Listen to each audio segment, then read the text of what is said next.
it's not bound by orders of a different judge. There were no orders on this court that these matters should proceed in a certain direction.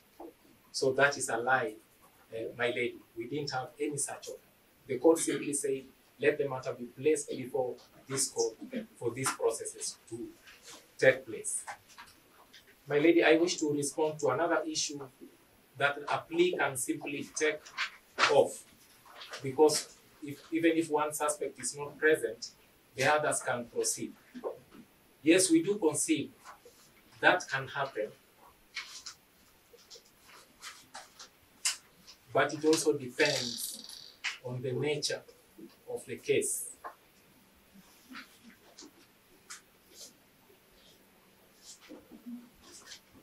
Not all cases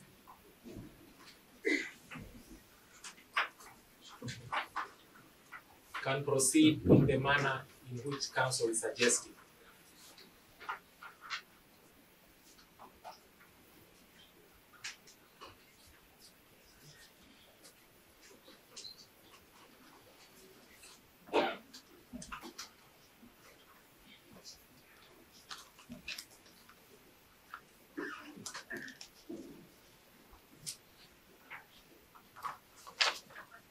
Seeking accountability because of the role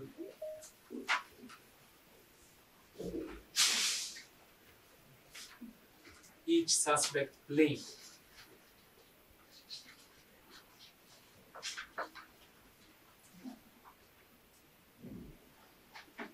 as part of the command team.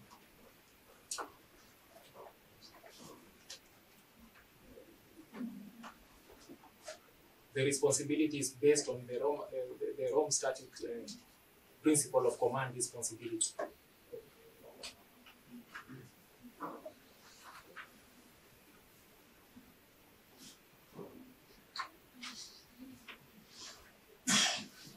My lady, you have been told that the Rome Statute doesn't apply, but the International Criminals Act domesticates the Rome Statute.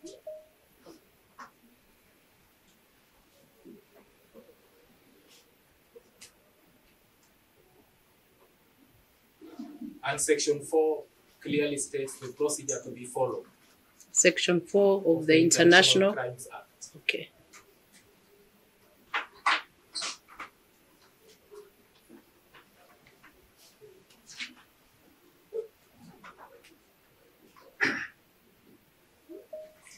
Section 7 also clearly states that proceedings and the law applicable is the international, the Rome Statute and the the proceedings at the International Criminal Court as applicable before the International Criminal Court.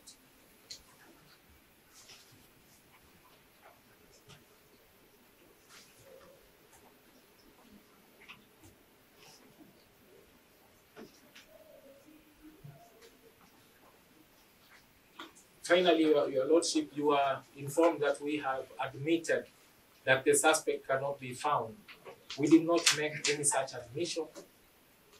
It is the police that have placed before you material showing that the suspect cannot be found. But we did not admit because we don't conduct investigations.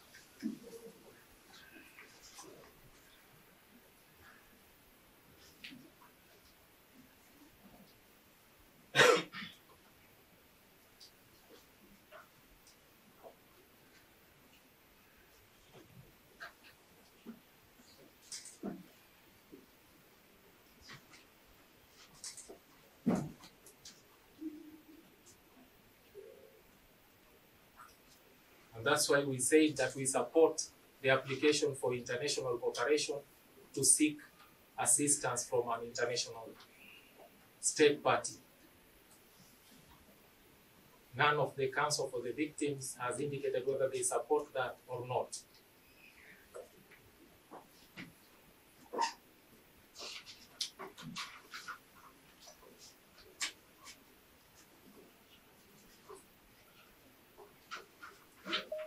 My lady, circumstances have changed due to that report by the National Police Service. We don't need to review the entire case, but because of the circumstances, we need to look at the modes of liability for each suspect and how proceeding without one of them will affect the others. And therefore, that's why we are seeking for more time to review the information.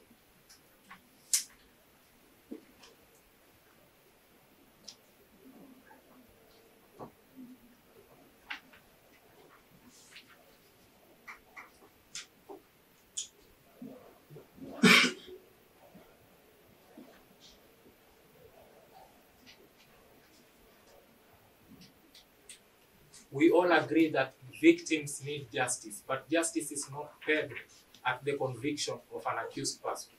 The court has wide powers, and counsel representing the victims are aware about that. The right to reparation and the right to other remedies is not restricted to having an accused person convicted.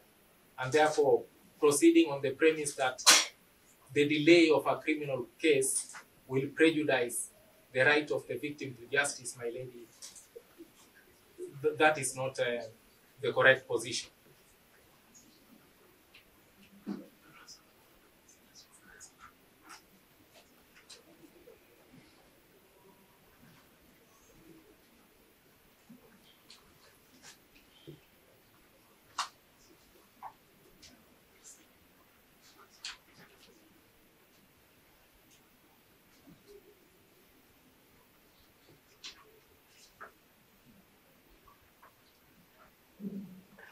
The wheels of justice are rolling, and therefore, if this application is granted, rights of the victims shall not be prejudiced.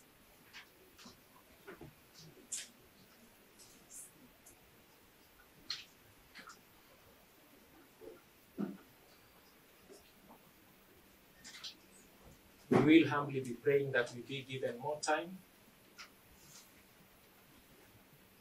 And the LSK president is welcome to our office anytime, my lady. Or any other Kenyan seeking information from our office, anytime our doors are open. A court order is not necessary for the president to come. Are you sure you want to go down that line? My lady, they opened that door. No. You see, if you can agree out there, that's fine. We have no problem. I hope you will come for a cup of tea. That's okay. That's okay. In fact, that's the way it should be. But I don't think I'll write that. I'm just a vice president. I'm not the president. There are lessons. Gentlemen, let's focus. Yes. My lady, we humbly pray.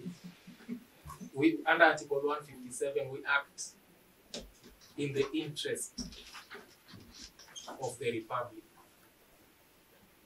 We are mindful of the rights of the suspects as well as the victims. We are humbly praying that we be given more time, my lady, to review files. We shall be having long sessions with our brothers from my court, not 30 minutes, we need a lot of time. That's all, my lady.